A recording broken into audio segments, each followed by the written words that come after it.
Orang yang beriman berusaha menyederhanakan konflik, mengecilkan konflik. Kalau Anda tipe orang yang membesar-besarkan konflik, membesar-besarkan sengketa, percayalah, Anda pun tanpa diragukan masuk kategori aladul khisam. Aladul khisam orang yang dahsyat bertengkar, dahsyat menentang. Maksudnya apa? Mereka adalah orang yang sangat pintar membesar-besarkan masalah. Mereka adalah orang yang sangat ahli membesar-besarkan konflik. Ini sifat munafik yang satu ini, hati-hati. Sekali lagi hati-hati. Ketika Anda konflik dengan istri, ketika Anda konflik dengan saudara, konflik dengan tetangga, segera redam, segera kecilkan, lapangkan dada.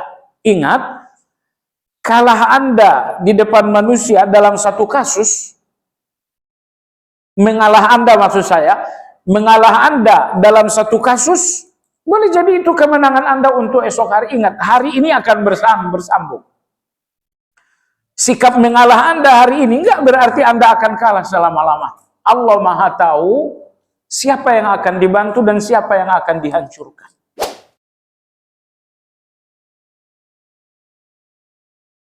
Alhamdulillah. Hamdan katsira طيبا مباركا فيه كما يحب ربنا ويرضى وأشهد أن لا إله إلا الله وحده لا شريك له وأشهد أن محمدا عبده ورسوله لا نبي بعده اللهم صل وسلم على محمد وعلى آله وأصحابه ومن اهتدى بهديه إلى يوم الدين يا أيها الذين آمنوا اتقوا الله حق تقاته ولا تموتن إلا وأنتم مسلمون. Jamaah sekalian rahimakumullah, insyaallah kita lanjutkan kembali pembahasan Madarijus Salikin dalam judul sifat-sifat orang munafik. Hari ini insyaallah ta'ala pada halaman 11 versi rangkuman penafsiran ayat 204 dalam surat Al-Baqarah. Kalau versi buku aslinya ada pada halaman 515 dengan subjudul dengan paragraf memang manis dan halus. Baik. Imam Ibnu Qayyim rahimahullahu berkata, orang-orang munafik itu berucap indah, mengundang kagum, bertabur sumpah atas dusta yang tersembunyi di dalam hati, padahal mereka tidur dalam kebenaran dan berjalan maju dalam kebatilan. Jadi orang-orang munafik terkhusus apabila pembicaraan terhubung dengan keuntungan duniawi, pembicaraan mereka manis sekali. Pembicaraan mereka penuh dengan motivasi. Bahkan mereka tidak terhalangi dengan rasa takut untuk bersumpah untuk mendapatkan dunia. Selanjutnya kata beliau, orang-orang munafik ini adalah orang-orang yang tidur dalam kebenaran tapi melangkah maju dalam kebatilan.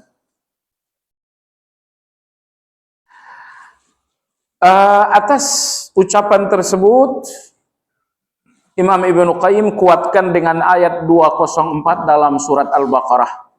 Wa minan nas, dan sebagian manusia. Manusia yang dimaksud di sini adalah orang-orang munafik.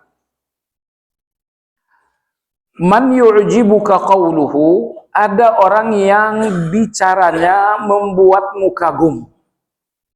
Fil hayatid dunya, tetapi karena terkait dengan keuntungan duniawi.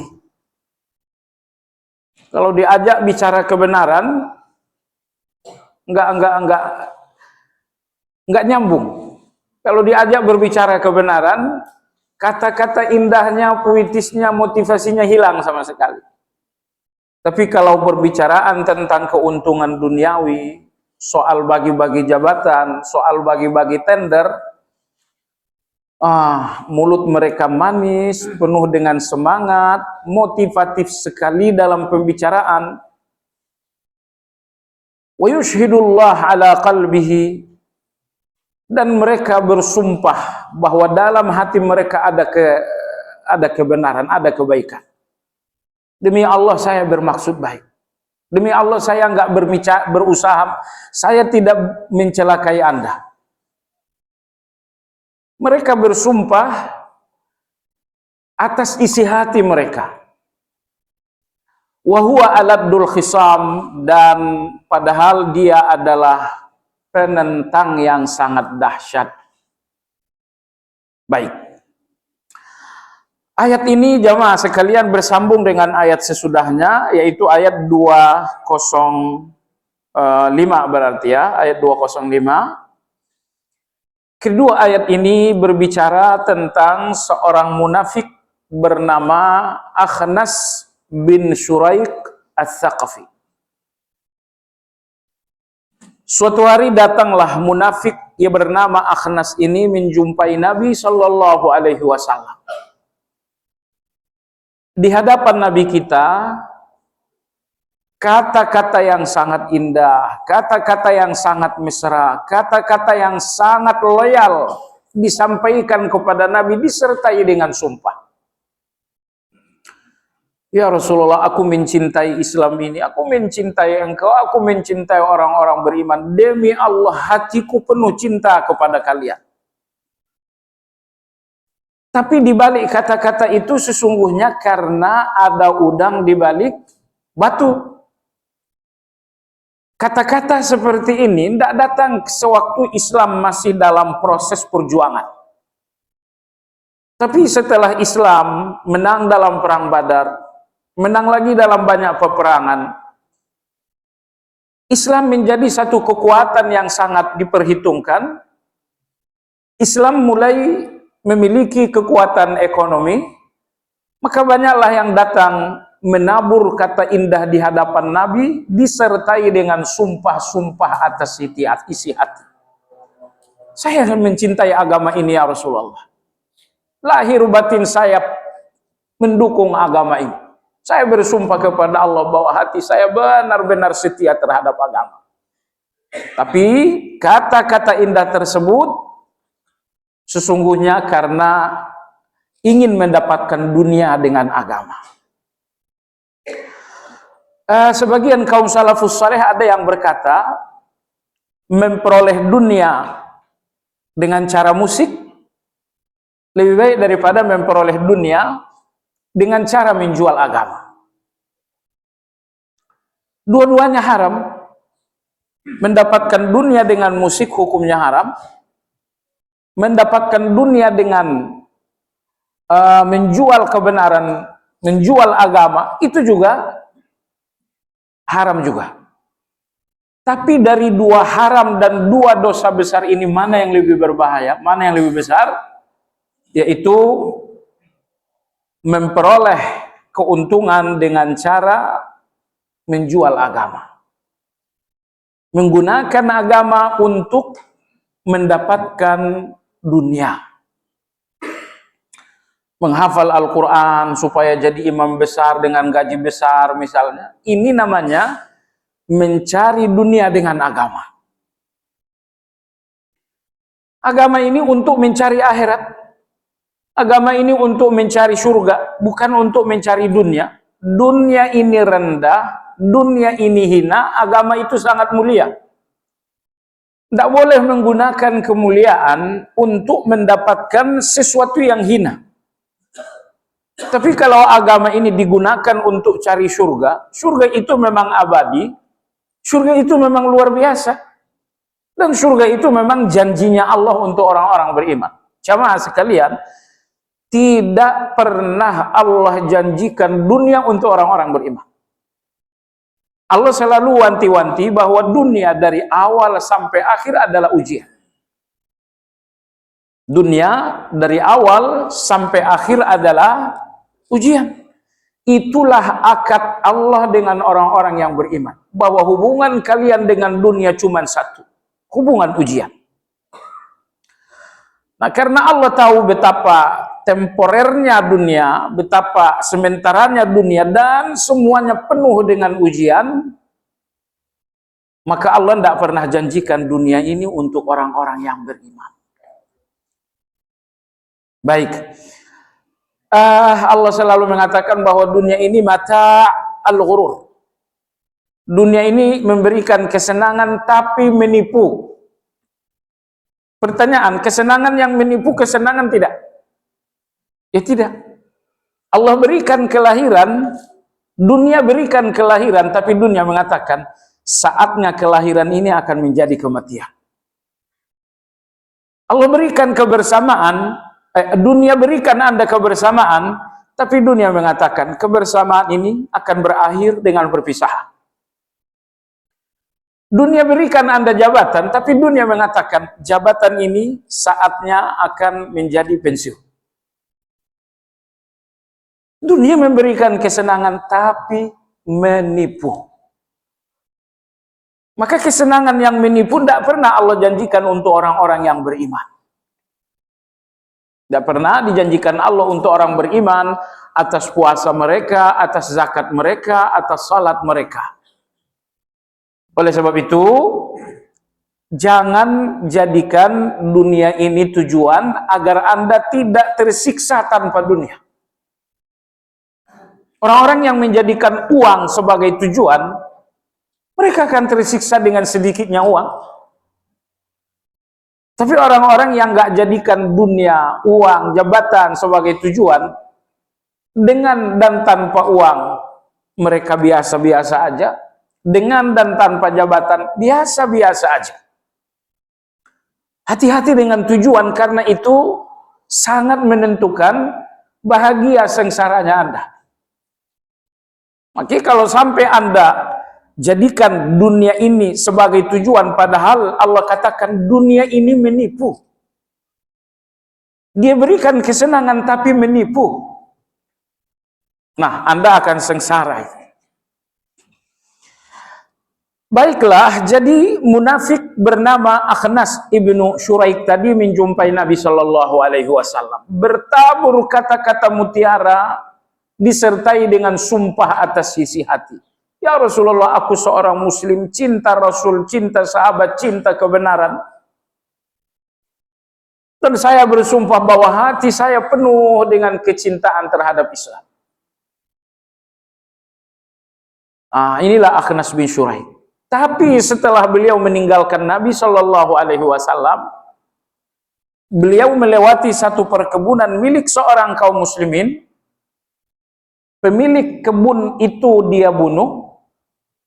Kebun itu kemudian dia bakar. Dan binatang yang ada di kebun itu pun kemudian dia bunuh.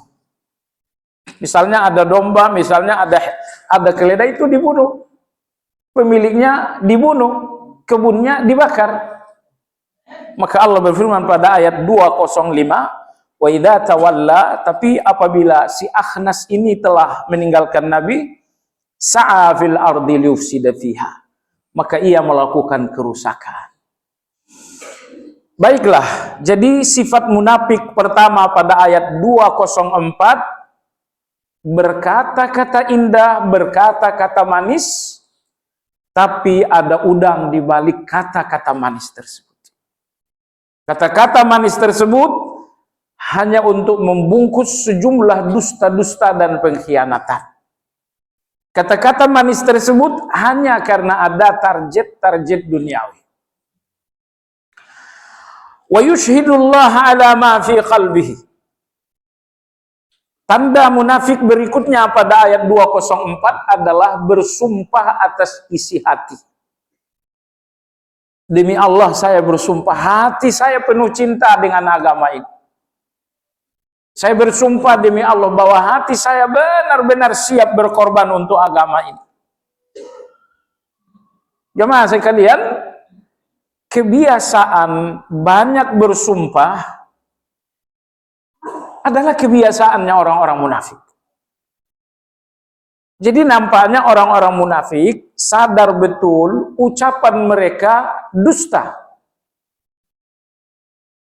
Mereka sadar ucapan mereka dusta dan orang gak akan percaya. Sehingga mereka terpaksa harus bersumpah agar ucapan dusta ini dibenarkan oleh orang lain. Jadi dusta mereka adalah dusta, lalu sumpah mereka atas dusta adalah dosa. Jadi dustanya mereka adalah dosa besar. Kemudian sumpah mereka untuk dusta itu dosa yang lebih besar lagi. Itu yang dinamakan dengan yaminul ghamus. Bahasa Indonesianya adalah sumpah palsu, yaitu bersumpah untuk hal-hal yang dusta. Baik, coba renungkan ayat ini baik-baik. Setiap orang yang ingin menyampaikan dusta dan orang perlu mempercayai dusta tersebut, maka biasanya orang akan menggunakan sumpah.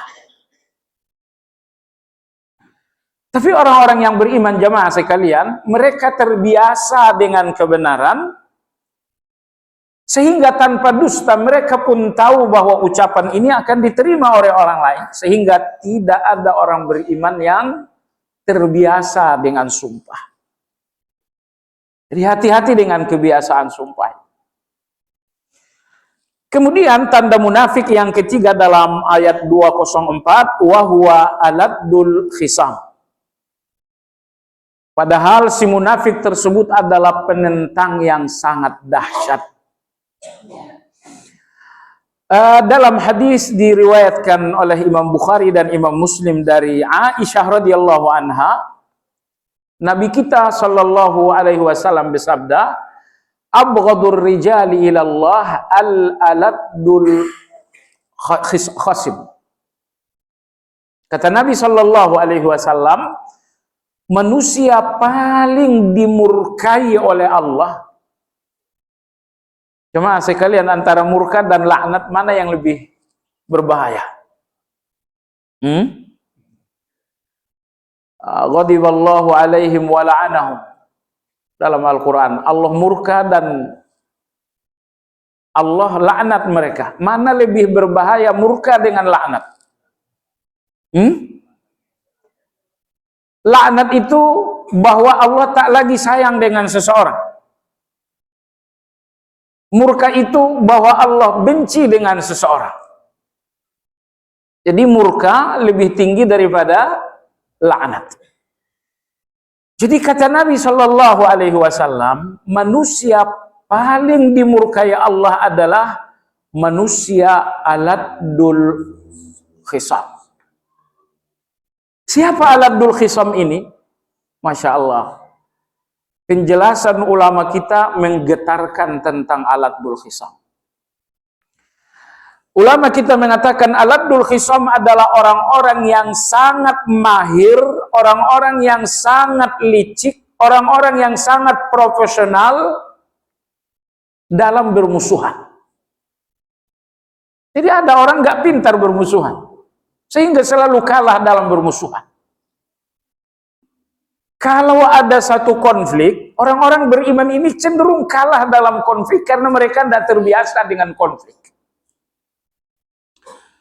Tapi datanglah orang-orang munafik, al-aladdul khisam, kata Allah. Penjelasannya kata ulama kita, mereka adalah orang-orang yang sangat licik dalam konflik. Beda pendapat dengan kawan, itu konflik dan dia pasti menang. Beda pendapat dengan tetangga soal batas tanah, dia pasti menang. Karena orang-orang munafik adalah orang-orang yang sangat terbiasa dengan konflik dan permusuhan. Mereka sangat profesional dalam permusuhan, sehingga kapanpun konflik terjadi dengan orang lain, selalu dia yang menang. Karena dia memang profesional dalam hal itu. Kata ulama-ulama kita, betapa profesionalnya orang-orang munafik dalam bermusuhan, dalam berkonflik, sehingga Kalau mereka konflik dengan dalam satu masalah, mereka akan mengembangkan konflik itu menjadi luas dan sangat banyak sekali. Mereka akan memasuki konflik dari seluruh pintu-pintu konflik. Contoh, konflik dengan si fulan ini adalah soal tanah. Orang-orang beriman, kalau konfliknya soal tanah, ya udah, mereka melokalisir konflik itu, membatasi konflik itu dalam masalah tanah saja. Tapi orang-orang munafik aladul khisom ini tidak. Apabila terjadi konflik dalam satu masalah, mereka akan memasuki konflik itu melalui semua pintu-pintu yang bisa membesarkan konflik. Awalnya adalah masalah tanah, lalu dikembangkan lagi persoalan istri, dikembangkan lagi soal anak, dikembangkan lagi soal konflik cuma satu, lalu dibesarkan menjadi 2, menjadi 3, menjadi 4. Jemaah sekalian, hati-hati. Munafik model begini ngetren di akhir zaman ini. Satu kesalahan dikembangbiakkan sampai menjadi sekian banyak kesalahan. Inilah aladul khisam. Orang-orang munafik yang sangat profesional dalam berkonflik, sehingga satu konflik mereka akan luaskan menjadi banyak konflik. Padahal aslinya cuma satu. Nah, oleh sebab itulah di zaman ini usahakan tidak konflik dengan orang lain. Betapapun Anda benar dalam satu masalah, mengalah dengan kebenaran Anda. Usahakan mengalah walau dengan hak Anda. Karena Anda akan berhadapan dengan orang-orang munafik yang sangat profesional sekali dalam berkonflik. Subhanallahil azim. Manusia garda terdepan dalam hal ini adalah pengacara-pengacara yang cari uang. Pengacara ini ada dua, pengacara yang membenarkan kebenaran dan membatalkan kebatilan. Pengacara seperti ini tujuan mereka adalah jelasnya kebenaran dan jelasnya kebatilan. Itu tujuan mereka. Pengacara seperti ini dibenarkan, dianjurkan. Tapi ada pengacara-pengacara yang tujuannya adalah uang. Pengacara-pengacara yang tujuannya adalah uang. Saya pernah ketemu dengan seorang pengacara. Beliau mengatakan, Ustaz Syarif, itu tanah berapa tuh? Ya 500 meter ada, saya bilang. Saya bisa membuat tanah 500 meter itu milik antum. Saya bisa melakukan itu. Caranya bagaimana? Caranya saya buat sertifikat ganda. Sehingga kemudian sertifikat ganda ini masuk ke pengadilan dan di situ saya bermain. Sampai akhirnya tanah ini milik antum. Jadi jamaah sekalian, Syekh Sulaiman Ar-Ruhaili dalam penjelasannya terhadap ayat ini, beliau mengatakan, profesi yang benar-benar sesuai dengan ayat ini, tandanya orang munafik adalah profesi pengacara yang tujuannya adalah uang. Kita tidak boleh generalisir juga, karena banyak kebenaran yang masih jujur. Banyak kebenaran yang masih jujur. Kita dalam satu kasus, jamaah sekalian, kita gunakan seorang pengacara. Karena orang ini selalu teriak tauhid, selalu teriak sunnah, akhirnya kita pakai. Tapi seiring dengan pergerakan perkembangan kasus, ternyata dia nih macan ompong, nggak bisa gigit sama sekali. Mengaum, oke, menggigit nggak bisa. Akhirnya kita keluarkan, akhirnya kita cabut surat puasa. Rupa-rupanya dia nggak senang. Akhirnya dia menyeberang kepada musuh kita. Allah berfirman dalam Al-Quran, wala tarkanu ilal ladzina zalamu fatamassakumun nar. Jangan pernah condong kepada orang zalim, kalian akan ke neraka. Subhanallah, jangankan mendukung orang zalim dengan satu argumentasi, sekedar kecenderungan hati kepada orang zalim pun pintu neraka. Saya ulangi, sekedar kecenderungan hati saja kepada orang zalim, itu pintu neraka. Wala tarkanu ilal ladzina zalamu fatamassakumun nar. Tiba-tiba orang ini tidak sekedar condong kepada orang zalim, bahkan kemudian dia beralih menjadi pengacara di pihak lawan kita. Dan otomatis semua data-data kita dia udah tahu, dan dia kemudian berhadapan dengan kita. Jemaah sekalian yang saya hormati, kita sampaikan nasihat. Aduh, Masya Allah, kita ini kawan, kita ini kenapa kemudian menjadi lawan? Tapi qadarullah jemaah sekalian, orang ini menyeberang, qadarullah dia hanya menyeberang untuk mendapatkan dosa. Begitu dia menyeberang kepada lawan kita ini kemudian meninggal dunia. Kenapa? Karena kawan kita yang ada dalam kasus ini, beliau mengatakan, saya udah sangat sakit hati. Saya udah ditipu miliaran, bla bla bla bla. Saya akan pergi umroh, demi Allah saya akan tawaf, saya akan adukan orang ini kepada Allah. Akhirnya kawan kita ini pulang, dia pergi ke Saudi, dia tawaf, di dalam tawaf kurang lebih 3 kali putaran nama orang ini yang saya adukan kepada Allah. Subhanallahil azim, tidak sampai seminggu setelah dia tawaf, si fulan ini meninggal dunia. Baik, siapa yang paling rugi dalam hal ini? Si pengacara tadi. Dia sudah menyeberang, sudah menyusun strategi untuk memenangkan perkara dari pintu pengkhianatan. Semuanya belum terselesaikan, dia belum berhasil, orang meninggal dunia. Jadi dia hanya menyeberang untuk dapatkan dosa dan dia nggak lanjut.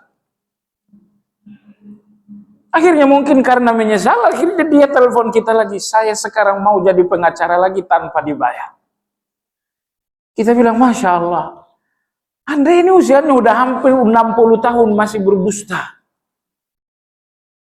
Kalau anak-anak muda masih berdusta, iya, masih bisa diterima.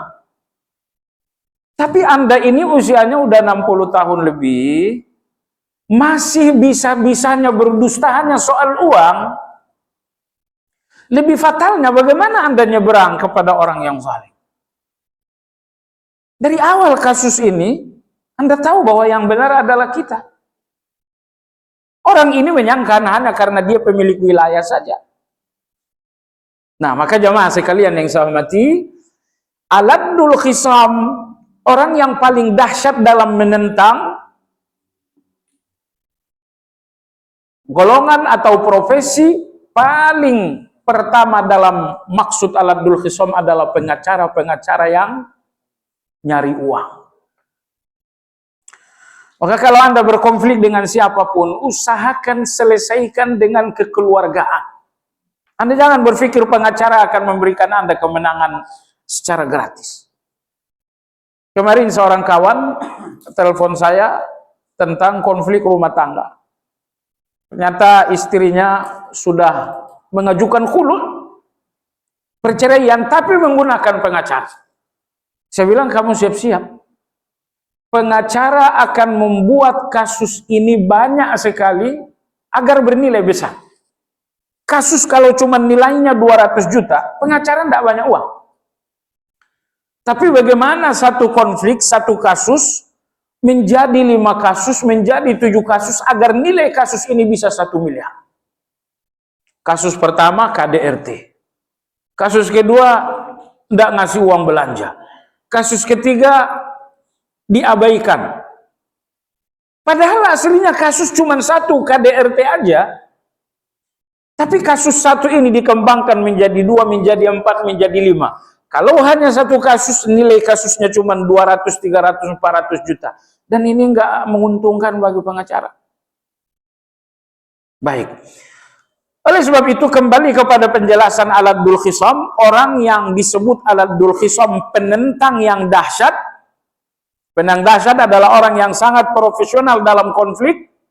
Mereka adalah orang yang paling pintar mengelola konflik untuk menang. Kata Imam As-Sanani, asyadidul mira. Orang-orang Al-Abdul Khisam ini adalah orang yang paling jago berdebat. Mereka mendebat kebenaran sehingga menjadi kesalahan.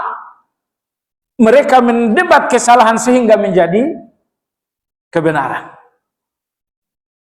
Mereka adu argumentasi untuk kebenaran kalah. Dan mereka juga mampu adu argumentasi untuk kesalahan dan kezaliman menjadi benar.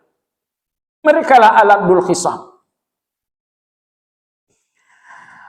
Wal maksud biha al-jadlu anil batil aw bil batil syiddatul jadal fi itsbatil batil aw daf'il haq. Jadi maksud dari Al-Abdul Khisam ini, kata ulama-ulama kita, adalah orang yang pintar berargumentasi tapi untuk membatalkan kebenaran dan untuk membenarkan kebatilan. Jadi walaupun kita katakan tadi profesi tadi, bukan berarti ayat ini hanya untuk mereka. Nah, ketika Anda konflik dengan orang lain, hati-hati dalam konflik ini. Tidak ada manusia tanpa konflik. Orang yang beriman berusaha menyederhanakan konflik, mengecilkan konflik. Kalau Anda tipe orang yang membesar-besarkan konflik, membesar-besarkan sengketa, percayalah, Anda pun tanpa diragukan masuk kategori Al-Abdul Khisam. Al-Abdul Khisam orang yang dahsyat bertengkar, dahsyat menentang. Maksudnya apa?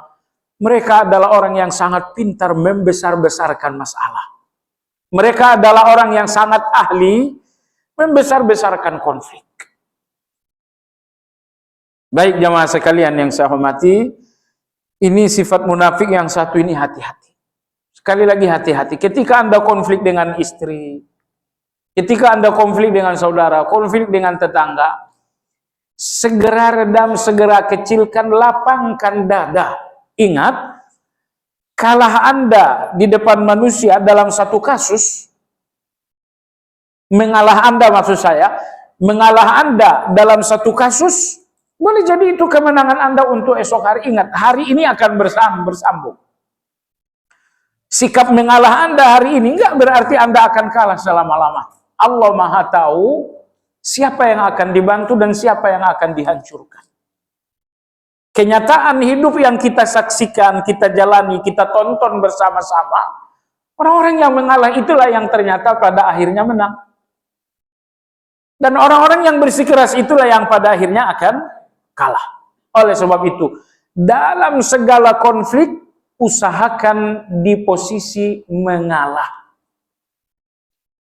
Untuk apa? Untuk membersihkan dari sifat munafik Al-Abdul Khisam. Karena orang munafik itu, kata Allah, adalah orang-orang yang sangat ahli berkonflik. Mereka adalah orang-orang yang sangat ahli berargumentasi, memenangkan kebatilan dan mengalahkan kebenaran. Baik, ini ayat ya penting, tanda munafik. Jadi kalau anak besok mau jadi pengacara, boleh aja. Ibnu Abbas radhiyallahu anhu pun pernah pengacara bagi seseorang di zaman Umar, di zaman Umar radhiyallahu anhu atau di zaman Nabi. Jadi terjadi konflik tanah antara seorang dengan seorang. Lalu Ibnu Abbas mengatakan, saya mendampingimu. Boleh jadi kamu tidak punya argumentasi untuk kebenaranmu, lalu Rasulullah akan salah dalam memberikan keputusan. Jadi pengacara itu mitranya hakim seharusnya. Hakim tidak terlalu paham masalah, sehingga pengacara harus membantu hakim untuk menjernihkan masalah. Tapi itu adalah haki atau pengacara-pengacara yang ikhlas. Adapun pengacara-pengacara yang tujuannya uang, mereka sudah pintar, mereka jenius, bahkan mereka sekolah bagaimana caranya kebenaran bisa jadi batil, kebatilan jadi benar. Wallahu ta'ala alam. Jadi mudah-mudahan ini jangan dianggap melecehkan pengacara, profesi pengacara, ya tidak. Kita melecehkan pengacara yang seperti itu. Pengacara yang tujuannya uang sehingga membenarkan yang salah dan menyalahkan yang benar. Mereka lah yang kita persoalkan, dan orang seperti mereka lah yang kita persoalkan juga. Tujuannya apa? Tujuannya agar kita nggak seperti mereka. Kita nggak sebut-sebut nama, bukan? Kita hanya sebutkan profesinya. Karena profesi itu memang berbahaya. Alhamdulillah dulu waktu sekolah saya pernah diminta untuk menulis hukum jadi pengacara dalam Islam. Al-muhamah fil Islam. Boleh nggak menjadi muhamah? Muhamah itu adalah pengacara dalam Islam. Baik. Jemaah sekalian yang saya hormati, mengalah dalam kasus, saya punya contoh paling bagus dari seorang sahabat Nabi bernama Abu Dahdah. Riwayat saya menyebutkan bahwa ada seorang laki-laki. Dia punya kebun korma di Madinah, dan di sampingnya ada kebun korma juga. Nah, laki-laki ini aslinya adalah anak yatim. Setelah dia tahu batas tanah, dia berpikir untuk membuat pagar pembatas. Ternyata pagar pembatas ini terhalangi dengan satu pohon korma milik tetangga. Maka dia membujuk, wahai tetanggaku, aku ingin membuat pagar pembatas agar Anda tidak melanggar dan agar saya nggak melanggar. Sayangnya pagar pembatas itu terhalangi satu pohon kormamu. Berikanlah saya satu pohon korma itu. Kata dia nggak bisa. Dibujuk, dirayu, digombal, tetap saja orang ini nggak ngasih. Karena mereka berdua tidak sepakat dalam masalah, laki-laki ini menjumpai Nabi Shallallahu Alaihi Wasallam. Tapi kita di masjid, laki-laki ini mengatakan, ya Rasulullah, kasusnya begini. Kata Nabi Shallallahu Alaihi Wasallam, wahai fulan, apakah kamu tidak mau sukarela menyerahkan satu pohon kormamu untuknya? Ini saya yang minta. Laki-laki ini mengatakan, saya tidak mau. Nabi membujuk untuk yang kedua kalinya. Tetap saja laki-laki ini tidak mau. Kalau tadi yang membujuk adalah laki-laki tadi, mungkin oke. Tapi sekarang yang bujuk Rasulullah Sallallahu Alaihi Wasallam, tetap saja laki-laki ini tidak mau. Berlebihan mempertahankan hak, ini ciri-ciri orang kikir. Orang-orang yang dermawan itu sangat mudah mengorbankan hak. Akhirnya untuk ketiga kalinya Nabi Shallallahu Alaihi Wasallam mengatakan, wahai fulan, maukah kamu menyerahkan satu pohon kormamu untuk orang ini dan saya jamin satu pohon korma di surga untuk. Laki-laki ini mengatakan tidak.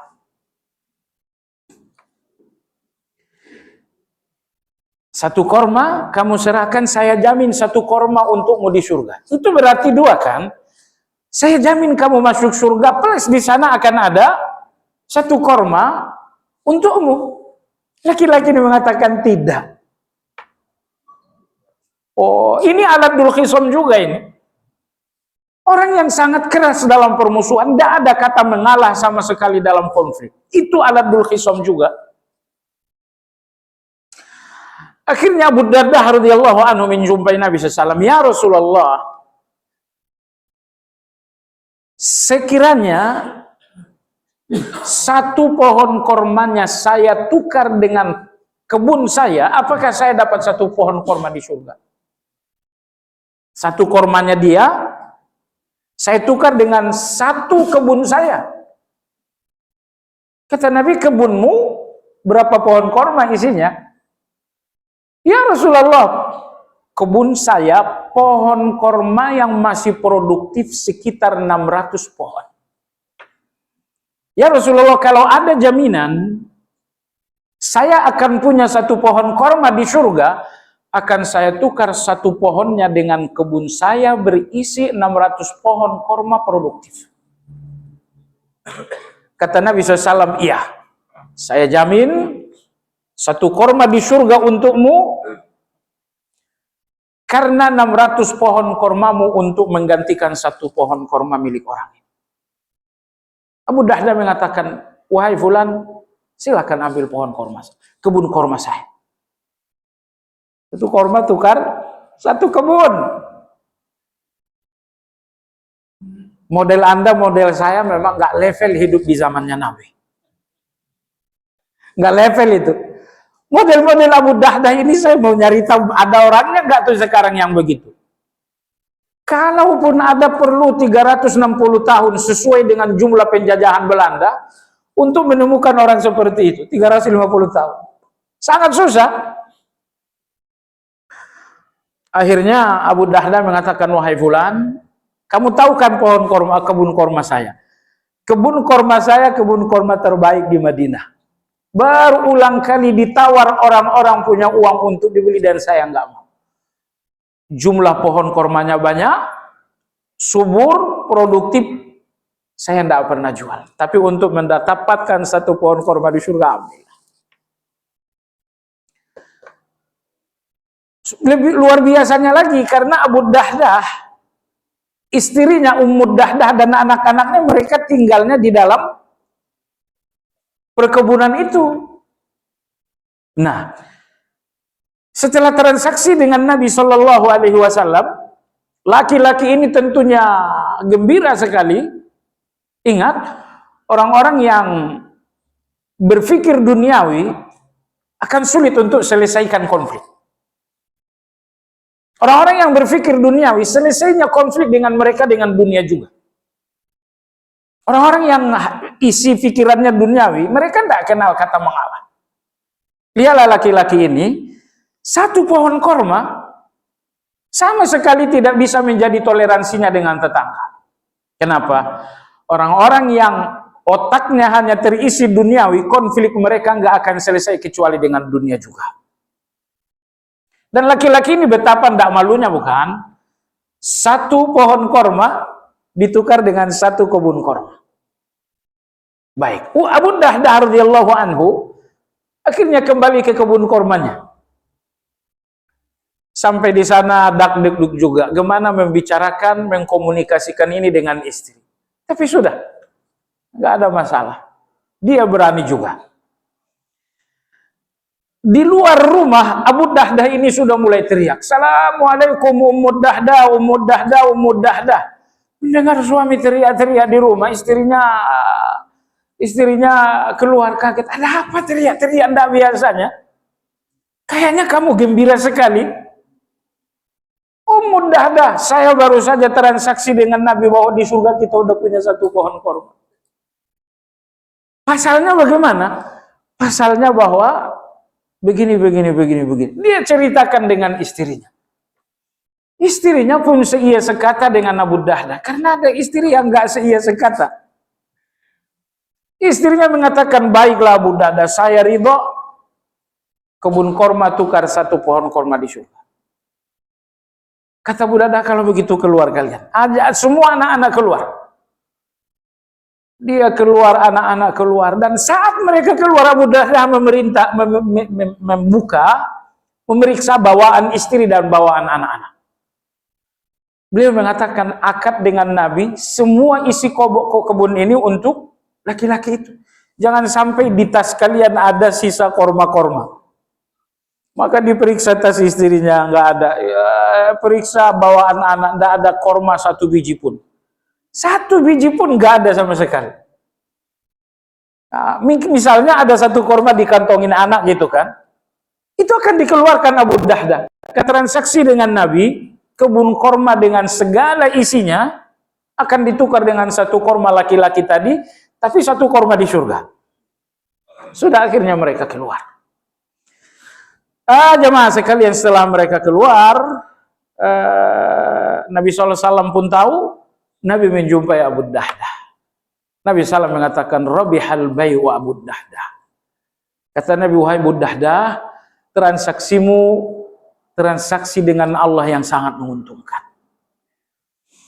Nah, jadi manusia model Abu Dahdah ini nyaris sudah nggak ada sekarang.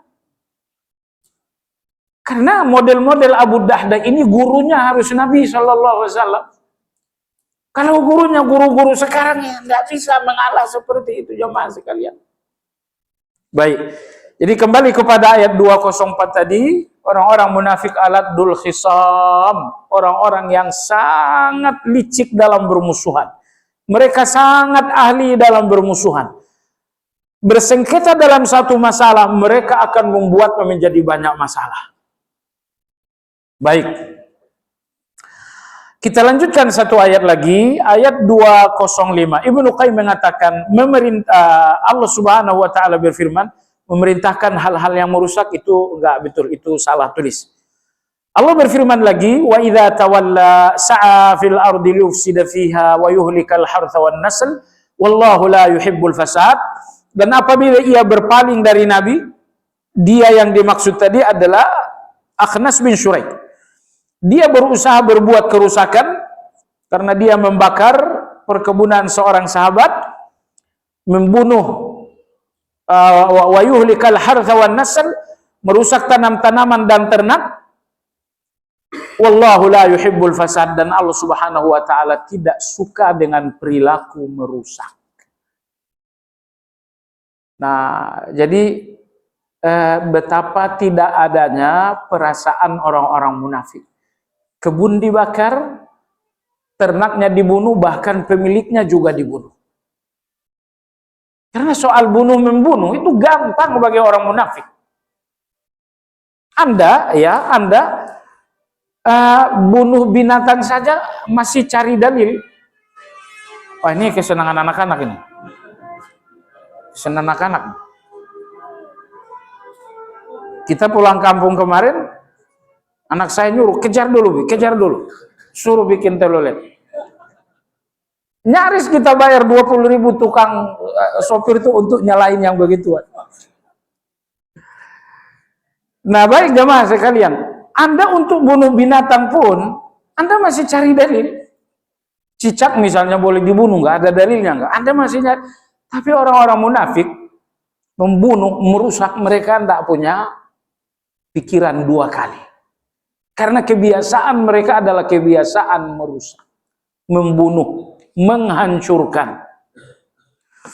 Baiklah jemaah sekalian yang saya hormati, sampai di sini kajian kita. Saya dengar syuruk sudah masuk. Insya Allah yang akan datang adalah melarang kebaikan. Insya Allah taala.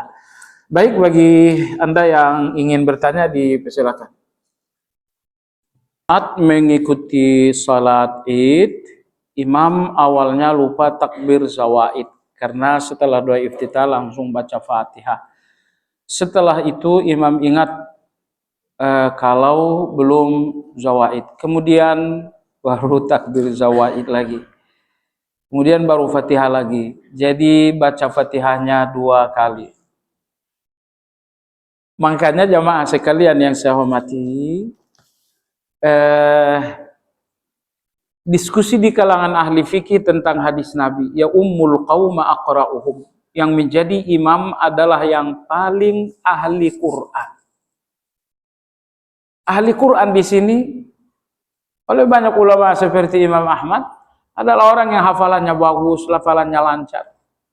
Imam Syafi'i mengatakan tidak. Ahli Quran yang dimaksud adalah yang berilmu. Kenapa ditakwil wahai Imam Syafi'i? Oh, enggak mentakwil. Di zaman Nabi semua ahli Quran itu berilmu. Sekarang saja ahli Quran itu tidak banyak yang berilmu. Al-Qurannya luar biasa, hafalannya luar biasa.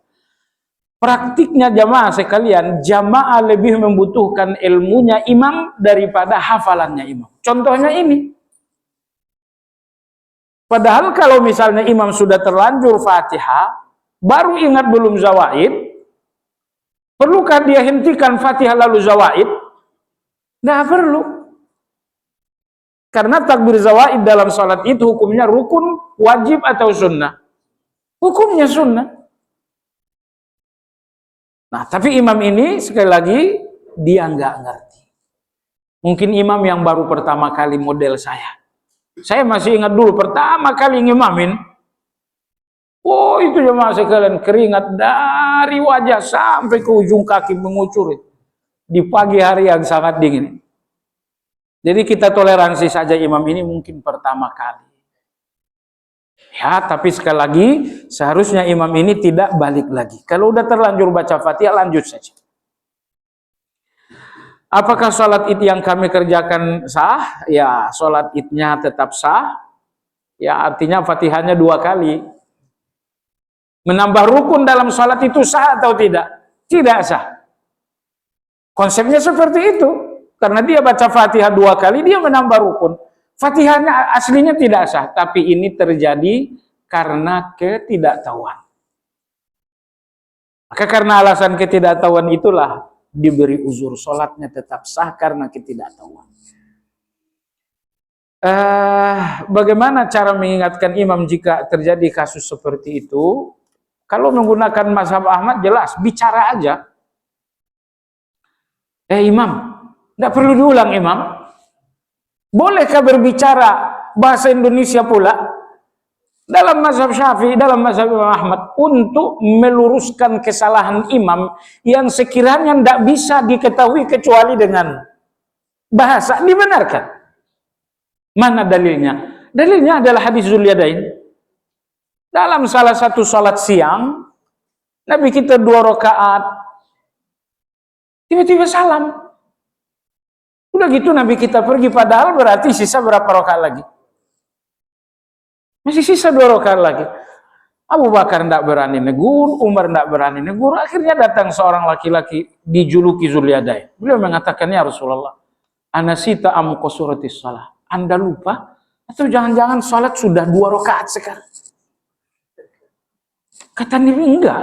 Salat tidak berubah rakaatnya. Rasa-rasanya saya juga enggak lupa. Ya Rasulullah, Anda udah lupa. Anda baru salat 2 rakaat. Intinya Nabi kita berdiri, langsung lipat tangan tanpa takbir. Di sini Anda lihat Zulyadain membenarkan, meluruskan, mengingatkan Nabi dengan bicara. Maka kata Imam Ahmad rahimahullah, bicara untuk meluruskan salat, untuk membetulkan salat, bicara seperti ini kebutuhannya salat, dibenarkan. Tapi dalam mazhab Syafi'i tidak boleh. Imam Syafi'i mengatakan Zulyadain ini berbicara karena dia yakin sholat udah selesai. Keyakinan Zulyadain bicara dengan Nabi, sholat udah selesai, makanya dia bicara. Itulah mazhab Imam Syafi'i rahimahullah. Yang mesti Anda lakukan apa? Yang mesti Anda lakukan, ada satu kaidah yang judulnya mura'atul khilaf. Mura'atul khilaf ini satu kaidah praktiknya di tengah kita orang-orang ngaji sangat susah. Apa itu mura'atul khilaf? Menghindari perbedaan. Menghindari perbedaan itu salah satu manhajnya ahli sunnah. Ya, kapan-kapan kita berikan dalilnya. Mana dalilnya? Kita harus menghindari perbedaan. Insya Allah ada dalilnya, tapi bukan sekarang. Maksudnya apa? Kalau imam tadi udah keliru, luruskan saja dengan mazhab yang diketahui oleh masyarakat. Ucapkan subhanallah. Misalnya begitu imam takbiratul ihram, Allahu akbar. Bismillah. Wah, mestinya takbir zawaid. Subhanallah. Ucapkan dengan cara yang dikenal dalam mazhab Syafi'i. Gitu ya. Mohon pencerahan tentang upaya lebih banyak mengamalkan hal-hal yang bersifat hakikat dan makrifat kepada Allah untuk persiapan menghadapi kematian. Yang pertama, meluruskan definisi ma'rifat dan hakikat itu. Ma'rifat itu benar dengan definisi yang benar, hakikat itu pun benar dengan definisi yang benar, syariat itu benar dengan definisi yang benar. Masalahnya datang segolongan orang mendefinisikan 3 kata ini dengan definisi yang salah. Apa definisi syariat? Anda tahu Jibril pernah menjumpai Nabi? Beliau berkata, ya Rasulullah, apa itu Islam? Pertanyaan kedua, apa itu iman? Pertanyaan ketiga, apa itu ihsan? Ketika laki-laki mengatakan apa itu Islam, itulah yang dimaksud dengan syariat. Laki-laki ini bertanya, apa itu iman? Itulah yang dimaksud dengan, itu yang dimaksud dengan ma'rifat. Laki-laki ini bertanya, apa itu ihsan? Itu yang dimaksud dengan hakikat. Jadi, syariat adalah Islam. Ma'rifat adalah iman, hakikat adalah ihsan. Itu definisinya bagi ahli sunnah. Nah, adapun bagi aliran tersebut, definisinya definisi falsafi. Ya, hakikat itu kata mereka saat Anda udah ngelihat segala-galanya adalah Allah Subhanahu wa taala. Anda melihat satu gerak, oh ini geraknya Allah. Anda melihat kejadian, oh ini kejadiannya dari Allah. Ada benarnya, tapi kadang-kadang mengarah kepada wahdatul wujud. Manunggaling kaula Gusti. Baik. Kalau begitu bagaimana saya mempersiapkan kematian dengan 3 hal ini? Pertama, luruslah dalam bersyariat. Jalankan sholat, puasa, zakat, haji. Kalau rukun Islam Anda udah lurus, Anda telah lurus bersyariat. Kemudian, luruslah dalam berkeimanan. Imani Allah. Seluruh-seluruhnya, imani malaikat bla bla bla sampai ke-6-nya. Itu berarti Anda telah lurus dalam berma'rifat. Nah, proses Anda menjalankan Islam dan menjalankan iman membutuhkan ihsan. Di dalam salat butuh ihsan, dalam zakat butuh ihsan, mengimani Allah butuh ihsan. Ketika Anda jalankan Islam dan iman itu menggunakan ihsan, Anda telah lurus dalam berhakikat. Nah, cuman rekomendasi kita jamaah sekalian, seharusnya istilahnya agama itu jangan lagi dirubah-rubah. Kalau agama mengatakan Islam, iman, ihsan, ya udah. Istilahnya itu aja kita gunakan. Tidak usah lagi diganti syariat, ma'rifat, hakikat. Jangan lagi kita bangun, kita buat istilah-istilah yang justru bikin orang nggak ngerti. Gunakan istilah agama biar orang semua lebih mengerti. Ada saudara yang dizalimi teman bisnisnya sampai kondisinya miskin dan banyak hutang. Kawan saya sampai meninggal. Ya, kawan saya mengalami gangguan gula darah, ditipu oleh kepercayaan bisnisnya kurang lebih 2 miliar. Terjadi gangguan gula darah yang luar biasa, dibawa ke rumah sakit. Rumah sakit pun ngasih doksis berlebihan, akhirnya kawan saya wafat. Kajian pekan lalu saya sudah katakan, di dunia bisnis, dunia jabatan hanya ada 2 watak manusia. Watak musang, watak anjing. Apa wataknya musang? Wataknya musang berbulu domba. Artinya para penipu itu adalah musang. Apa wataknya anjing? Anjing itu menggonggong sebelum dapat. Gonggong hanya untuk mendapat. Artinya serakah. Hanya 2 watak ini saja di dunia bisnis. Maka usahakan dalam berbisnis saja sendirian. Usahakan tidak ngundang teman. Ya, ayo kita patungan, kita kumpulkan uang bisnis bersama. Kita investor 5 orang misalnya. Investor 5 orang, nah itu nanti pasti ada musang, pasti yang satu lagi jadi anjing, mohon maaf. Musang yang penuh tipu daya, anjing yang penuh dengan serakah. Jadi kalau bisa bisnis sendiri-sendiri saja. Kecuali kalau nggak bisa. Allah berfirman dalam surat Sad, "Wa inna katsiran minal khulata la yabghi ba'dhum 'ala ba'd." Rata-rata orang yang berkongsi itu berusaha untuk mencurangi kawan kongsinya. Allah udah kasih tahu itu. Maka sedapat mungkin dunia bisnis bersendiri saja. Sesuai dengan ayat tadi. Kecuali dalam keadaan darurat modal Anda kurang, silahkan cari rekan bisnis yang tidak punya 2 watak tadi. Bukan Anda ada watak musang, Anda ada watak guguk. Mohon nasihatnya, korban yang dizaliminya agar sabar, tahan uji dan bisa bangkit kembali, walaupun dengan jalan yang tidak mudah. Jadi keadaan buruk seperti ini nyakitin tapi dibutuhkan. Nyakitin karena Anda kehilangan uang, dibutuhkan karena Anda tahu siapa munafik di sekitar Anda. Mengenali orang munafik, harganya ya Anda harus hancur seperti itu. Orang munafik itu subhanallah, kata-katanya indah, sumpahnya bertabur. Anda nggak bisa mengenali orang munafik dengan wawancara. Oh, ini rekan bisnis saya, wawancara dulu. Enggak. Anda akan gagal mengenali orang munafik dengan cara interview. Kata-kata mereka manis, sumpah mereka luar biasa. Jadi, Anda mengenali orang munafik hanya melalui kehancuran. Setelah Anda hancur, baru nampak siapa munafik. Orang yang pertama kali berlari dari Anda, munafik. Bahkan mereka lah penyebab Anda hancur.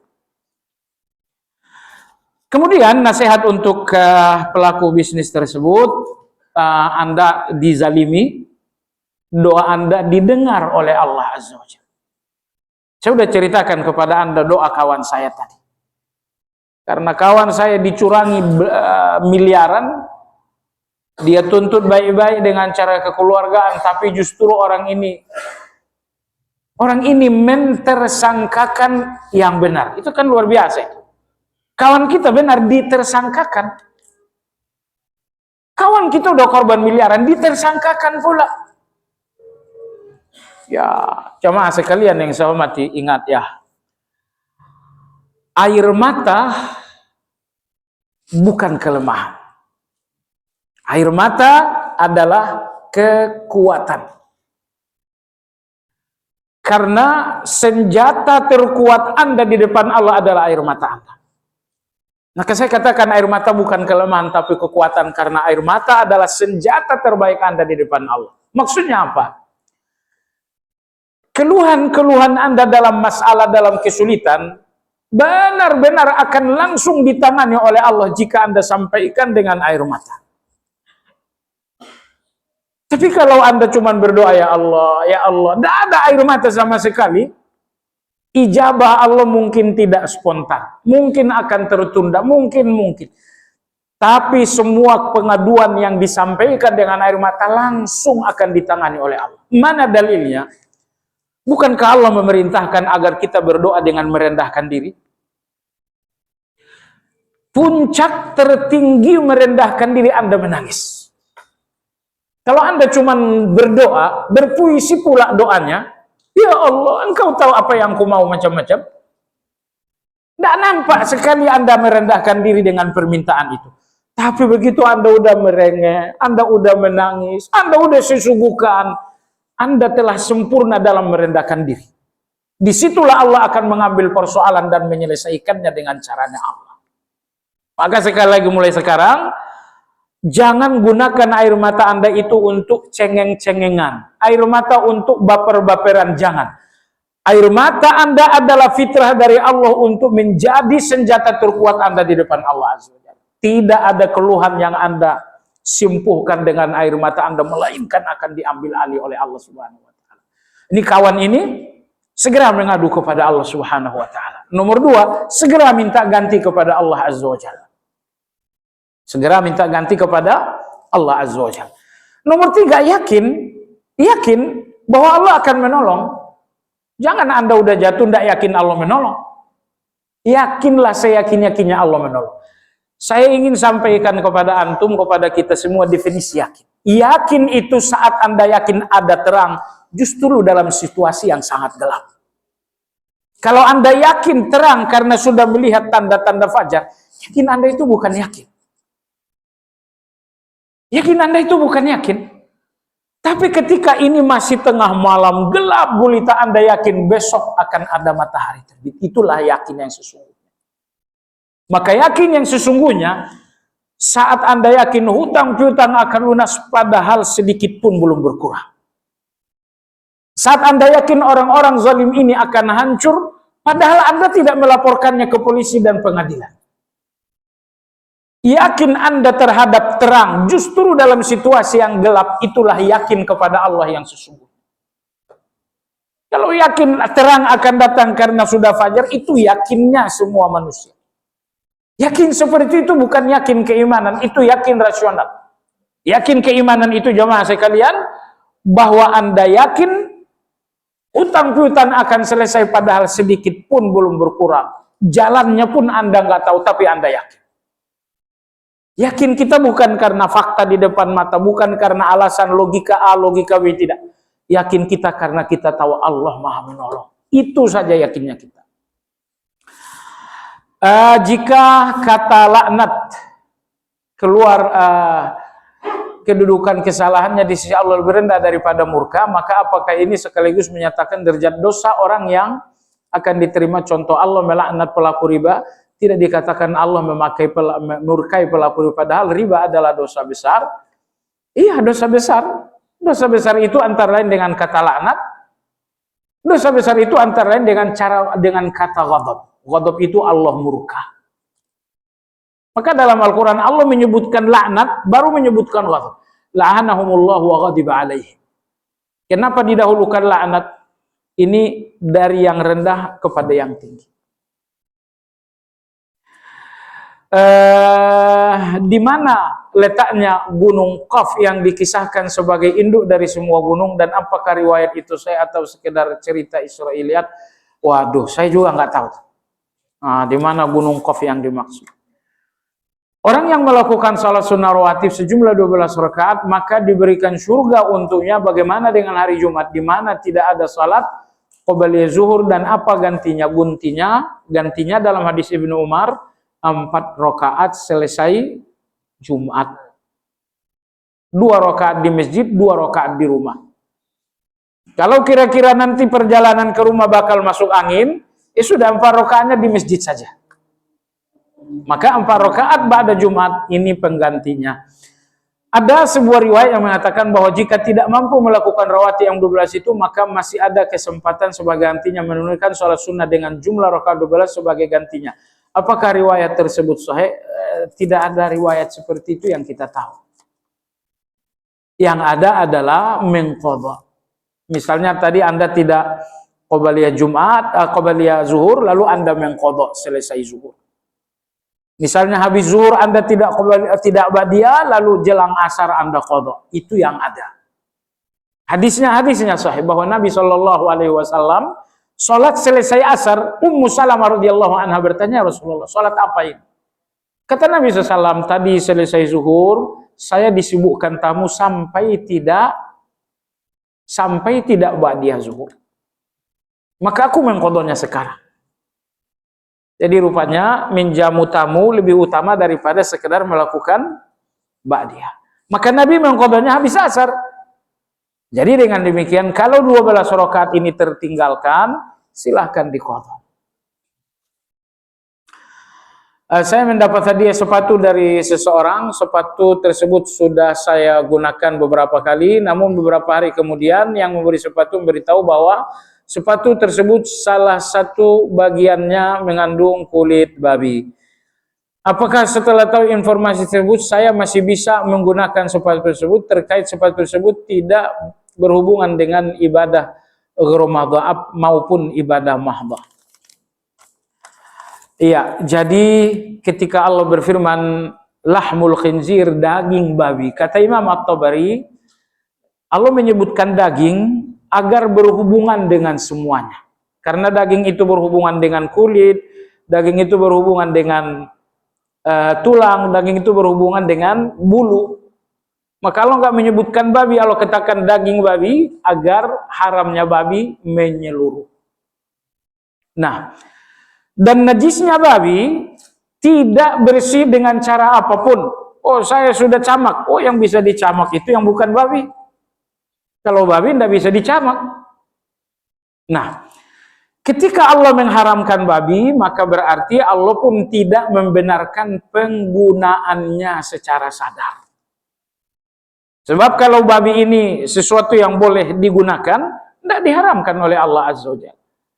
Termasuk kalau misalnya kulit babi digunakan untuk gesper, digunakan untuk sepatu, tidak boleh.